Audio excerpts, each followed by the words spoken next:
আব্বু আম্মু ডিভোর্সের 18 বছর পর নানু বাড়ি যাচ্ছি। ছোট বোনের বিয়ে, তাই না গিয়ে পারছি না।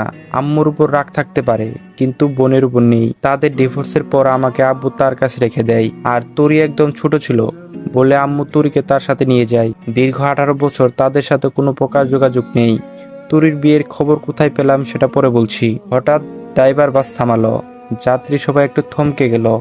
এটা তো লোকাল বাস না, তাহলে বাস থামিয়ে যাত্রী নেবে কেন?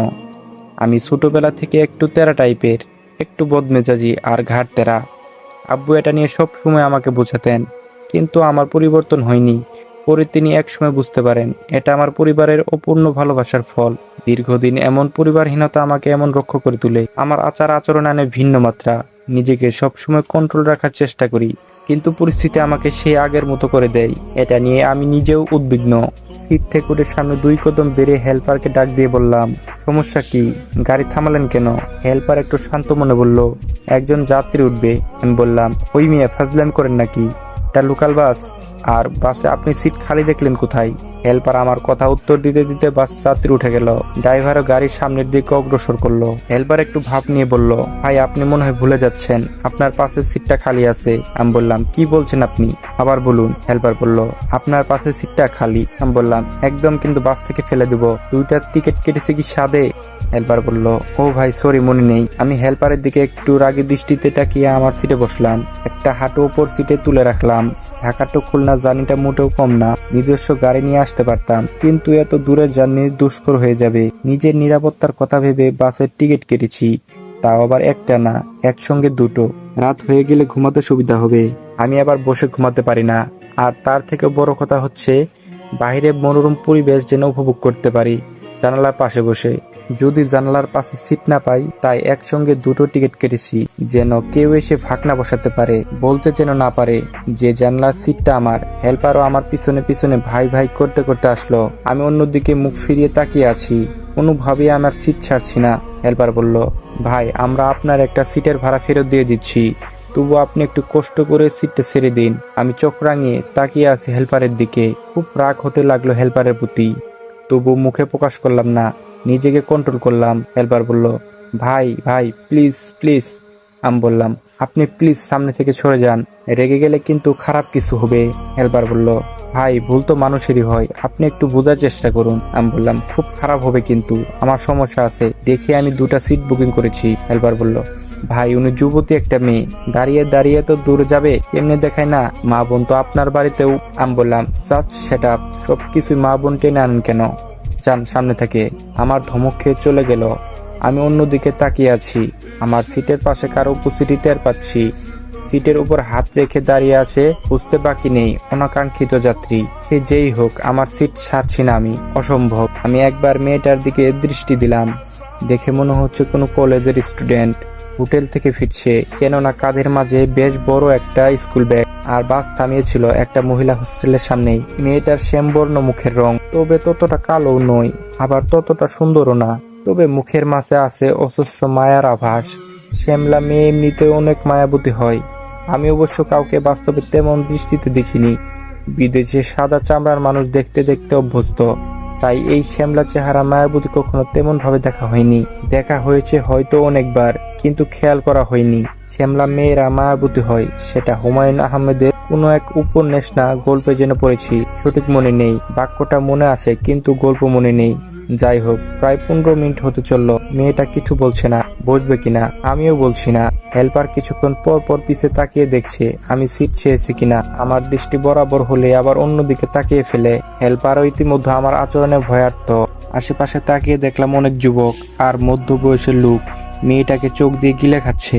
এই বিষয়টা নিতে পারলাম না। সমাজটা আজ উচ্ছন্নে গেছে। একটা মেয়ে একলা নিরাপদ নেই। দুষ্ট লোকদের লোভাতু দৃষ্টি মেয়ের উপর পড়বেই। সিট থেকে পা নামিয়ে ইশারা করলাম সিটে বসার জন্য, কিন্তু সে সোজা হয়ে দাঁড়িয়ে আমার দিকে তাকিয়ে আছে। মনে হচ্ছে কি যেন বলবে। আমি বললাম, কি হলো ভাইয়া, যদি কিছু মনে না করেন একটা কথা বলতাম। আমি বললাম, মনে করার হলে অবশ্যই করব, তাহলে দাঁড়িয়ে থাকি। আমি বললাম, দাঁড়িয়ে থাকতে ভালো লাগলে দাঁড়িয়ে থাকুন, আমার এত মাথা ব্যথা নেই। একটু পর আবার মেয়েটা বলল, ভাইয়া জানালার পাশে সিটটা কি পাবো? না মানে যদি কিছু মনে না করেন। আপনি যে পরিমাণ রাগী, ভয় পাচ্ছিলাম। আমি জানালা পাশে সিট ছাড়া বসতে পারি না। কি ভেবে যেন সিটটা ছেড়ে দিলাম। সঠিক বুঝতে পারলাম না। মেয়েটাও সেটা আমার থেকে এক্সপেক্ট করেনি, মনে করেছিল আমি অনেক কথা শুনিয়ে দেব। আমি উঠে গিয়ে মেয়েটাকে বসতে দিলাম জানলার পাশে। সে খানিকক্ষণ সময় আমার মুখের দিকে তাকিয়ে রইল। বসবেন নাকি বসবো? না না, বসতেছি। বিপরীত পাশে বসে আছি। এখন অবশ্য আফসোস হচ্ছে সিটটা কেন ছাড়লাম। একদম উচিত হয়নি সিটটা ছাড়া। নিজের 5 আঙ্গুল মুষ্টি চেপে রাগটা কন্ট্রোল করলাম। একবার রাগ কন্ট্রোল না করতে করতেই আবার আরেক কারণ ঘটলো রাগ করার। হেল্পার এসে মেয়েটাকে বলল, ভাড়া দেন। আমি হেল্পারের দিকে তাকিয়ে রইলাম। বাসের হেল্পার ছিল একটু কম বয়সী। বয়স কত আর, 19-20 হবে হয়তো। এই পেশায় সে নতুন, তার আচরণে বোঝা যাচ্ছে। আমাকে সে প্রচন্ড ভয় পাচ্ছে সেই ঘটনার পর থেকে। যাই হোক, আমি ছেলেটির উদ্দেশ্যে বললাম, একটা সিটের ভাড়া কতবার দেওয়া লাগে? না মানে উনার থেকে ভাড়াটা নিয়ে আপনাকে দিতাম। আমি বললাম, তোমাকে কিছু করতে হবে না, যাও এখান থেকে। আর হ্যাঁ, কতক্ষণ লাগতে পারে খুলনা পৌঁছতে? হেল্পার বলল, 3-4 ঘন্টা তো লাগবেই। আমি বললাম, ঠিক আছে। বিকেলের গাড়ি সন্ধ্যা হতে চলল। মেয়েটা এক মনে বাহিরের দিকে তাকিয়ে আছে। প্রয়োজন ছাড়া কোনো কথা হয়নি তার সাথে। অবশ্য আমার আগ্রহ কম কথা বলার জন্য, তাই কথা হয়নি। আচমকা মেয়েটি হেসে হেসে বলল, পৃথিবীর মানুষগুলো কত বৈচিত্র্যময়পূর্ণ। আমি তার কথায় কোনো কর্ণপাত করলাম না, স্বাভাবিকভাবে সামনের দিকে তাকিয়ে আছি। আপনি দেখছি খুব অদ্ভুত। আমি বললাম, এখানে অদ্ভুতের কি আছে? ভেবেছিলাম আপনার মনটা খুবই ভালো, কিন্তু আপনি যে এক ঘুরে টাইপের কে জানতো। আমি বললাম, এক্সকিউজ মি, কি বলছেন?